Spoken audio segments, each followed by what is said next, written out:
नमस्कार दोस्तों, मैं दिनेश सिंह पीसीबी रिपेयरिंग जो ट्रेनर हूँ यहाँ पर। तो आपका केयर स्कर अकेडमी में स्वागत है।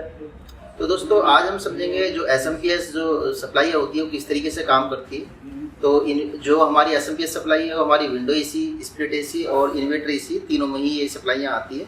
तो ये किस तरीके से काम करती हैं इसको हम समझेंगे। दोस्तों, यदि आप हमारे चैनल पर पहली बार जुड़े हो तो प्लीज़ हमारे चैनल को सब्सक्राइब भी कर लें, और यदि वीडियो पसंद आती है तो बाद में लाइक भी करना। तो दोस्तों, अब समझेंगे हम जो पीसीबी है हमारी किस तरीके से एसएमपीएस पावर सप्लाई है कैसे काम करती है। तो दोस्तों, हम इसे एक पीसीबी को उठा लेते हैं, तो इसको हम समझेंगे।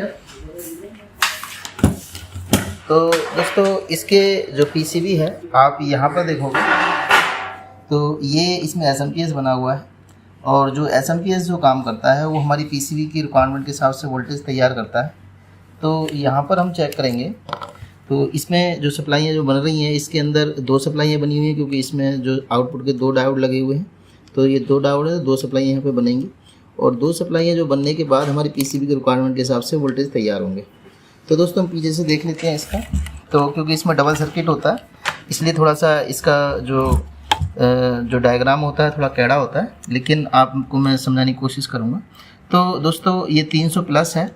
तो 300 प्लस जो है ये कैपेसिटर जो है हमारा, यहाँ से ही हमारी ये जो डीटी ट्रांसफार्मर है ये यहाँ से 300 प्लस जो आप देखोगे डायग्राम से 300 प्लस जो प्लस आ रही है वो सीधा डीटी पे आ जाती है, और जो नेगेटिव है वो सीधा जो स्विचिंग आईसी जो ऑसिलेटर आईसी हमारी लगी हुई है तो इस पे आ जाती है, और यही आईसी इसको यहाँ से इसको ग्राउंड प्रोवाइड करती है। जब इसको ग्राउंड प्रोवाइड ये आईसी कर देती है तब हमारा डीटी आउटपुट सप्लाई निकालता है, क्योंकि जब आईसी हमारी यहाँ स्विचिंग करने लगती है। दोस्तों, मैं एक बात और बताना चाहता हूँ आपको कि जो ये एसएमपीएस सप्लाइयाँ होती हैं ये रेगुलेट सप्लाइयाँ होती हैं। तो इन्वर्टर एसी में सिर्फ यही एसएमपीएस सप्लाई और बक कन्वर्टर सप्लाइयाँ यूज होती हैं, लेकिन जो लीनियर पावर सप्लाई है वो सिर्फ विंडो और स्प्लिट एसी में यूज होती है, क्योंकि वो रेगुलेट सप्लाई नहीं होती है। ये रेगुलेट सप्लाई होती है, यानी कि यदि आपकी जो सप्लाई जो पावर सप्लाई से दी जाती है यदि वो कम या ज़्यादा भी होगी तब भी आपकी जो ये वाली सप्लाई है इस पर कोई दिक्कत नहीं आती है, ये रेगुलेट करके रखती है। तो दोस्तों, जब यहाँ पे आप देखोगे तो आउटपुट में दो डायोड लगे हुए हैं। तो एक डायोड इधर की तरफ लगा हुआ है और एक डायोड इधर की तरफ लगा हुआ है। तो एक सप्लाई इधर की तरफ बनेगी और एक सप्लाई इधर की तरफ बनेगी। तो हम इसको देखेंगे तो यहाँ पर आप देखोगे तो यहाँ पर एक पोलराइज कैपेसिटर लगा हुआ है, और यहाँ से एक सप्लाई सीधी इस कॉइल के थ्रू ये 15 वोल्ट की सप्लाई बन जाती है। तो देख रहे हो आप यहाँ पे 15 वोल्ट ऑलरेडी लिखा हुआ है, तो ये 15 वोल्ट की सप्लाई बन जाती है। और इधर देखोगे डायोड के बाद तो यहाँ पे भी एक जो पोलराइज कैपेसिटर लगा हुआ है और एक यहाँ से नॉन पोलराइज कैपेसिटर लगा हुआ है। उसके बाद ये जो सप्लाई डायोड के थ्रू आती है ये 8 वोल्ट की सप्लाई है, ऑलरेडी यहाँ पे लिखा हुआ है, और ये सीधा इस वोल्टेज रेगुलेटर पे चली जाती है। तो ये जो वोल्टेज रेगुलेटर जो आईसी होती है ये इसकी 1 नंबर पिन पर ये सीधा 8 वोल्ट जा रहे हैं, और इसकी जो बीच वाली पिन है ये ग्राउंड है, और इसकी जो तीसरी पिन है ये आउटपुट है। तो आउटपुट पे आप देखोगे तो एक नॉर्मल कैपेसिटर यानी कि पोलराइज कैपेसिटर लगा हुआ है, एक नॉन पोलराइज कैपेसिटर लगा है। तो यहाँ पर 5 वोल्ट की सप्लाई बन जाती है, और यही 5 वोल्ट की सप्लाई हमारी पीसीबी में काम करती है, और एक हमारे पास 15 वोल्ट की सप्लाई है। तो दोस्तों, यहाँ पे जो सप्लाई है हमारे पास दो तरह की सप्लाई हैं। तो जो 15 वोल्ट की सप्लाई है वो हमारे ये जो आईपीएम लगा हुआ है इसके लिए जाती है, क्योंकि आईपीएम हमारा यहाँ पे स्विचिंग करता है, तो उसके लिए वीसीसी वोल्टेज होती है। तो इसकी जो 13 नंबर पिन है इस पर जाती है। प्लस जो हमारी इसके अंदर यूएलएन आईसी लगी हुई है, मैं आपको पीछे से दिखाता हूँ।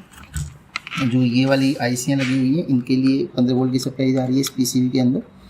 प्लस जो ये रिले लगी हुई है वोल्ट रिले, इसके लिए भी ये सप्लाई हमारी 15 वोल्ट वाली सप्लाई जा रही है। और जो हमारी जो आईजीबीटी जो यहाँ पे लगा हुआ है तो इसके लिए यहाँ पर एक ड्राइवर आईसी लगी हुई है, तो इस ड्राइवर के आईसी के लिए भी 15 वोल्ट की सप्लाई जाती है। और जो 5 वोल्ट की सप्लाई है दोस्तों, वो यहाँ से 5 वोल्ट की सप्लाई जब निकलती है तो ये यहाँ पे हम देखेंगे जो मेन माइक्रो कंट्रोलर इसके लिए जाएगी, और जो यहाँ पे सिग्नल जितने भी काम करते हैं सब 5 वोल्ट की सप्लाई पे काम करते हैं। जैसे ये सेंसर है इन पे भी 5 वोल्ट की सप्लाई जाएगी। तो दोस्तों, तब जब ये सप्लाई हमारी ओके होगी, यदि कभी इसका फॉल्ट आता है तो सबसे पहले आपको 300 प्लस ओके होनी चाहिए, तभी ये पावर सप्लाई ऑन होगी।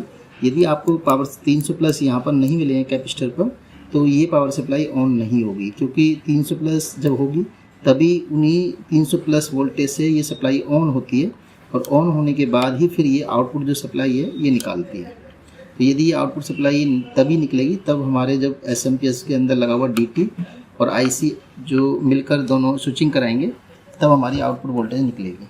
तो दोस्तों यदि आपको कोई इसमें प्रॉब्लम आती है तो आप इसको इस तरीके से चेक कर सकते हो।